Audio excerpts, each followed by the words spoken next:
Hey guys, the fourth book I recommend is Becoming a Supple Leopard by Kelly Starrett.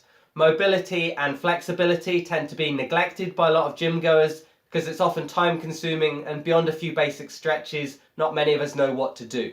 I discovered Kelly's website Mobility WOD soon after it started, and every episode he would show you something that would help with tight muscles and flexibility. Kelly's book takes all the information he shared in the videos and turns it into one big operating manual for the human body.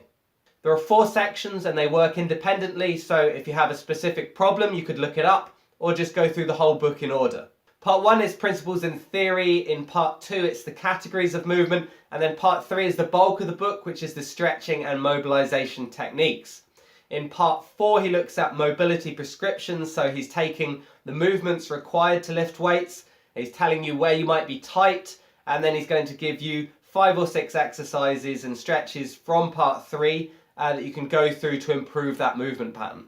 Part 3 is organised by body part, so if you feel really tight in one area you can find a fix for that.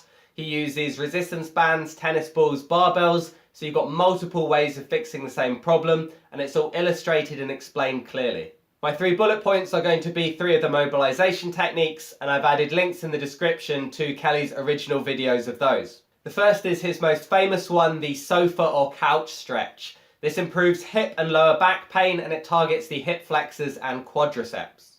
Start on all fours with feet up against the base of a sofa or wall, and then take one knee and place it where the sofa meets the floor so your shin is in contact. Tense your glute and bring the other leg up, making sure to keep it vertical. While still squeezing the glute, drive the hips forward and hold that position. The second one is terminal knee extension. This is something a lot of people have problems with, myself included. To see if it affects you, sit on the floor with your legs out straight. Now tense one of your quads, and what should happen is your heel lifts off the ground. If you're like me, then nothing happens, which is a problem. You need a resistance band and somewhere to rest your heel like a foam roller. Hook the resistance band around something sturdy and then move away so the band is pulling at your leg.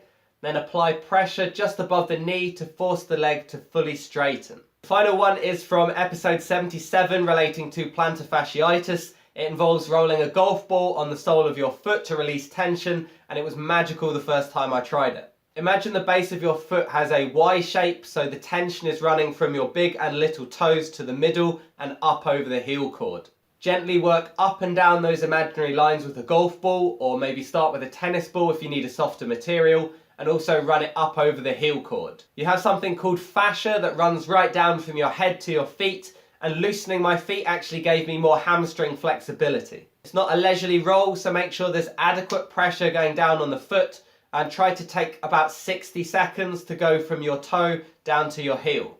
That's it for this episode. This book is about 20 quid, which put me off at first, but in my opinion it is more than worth it. Thanks for watching.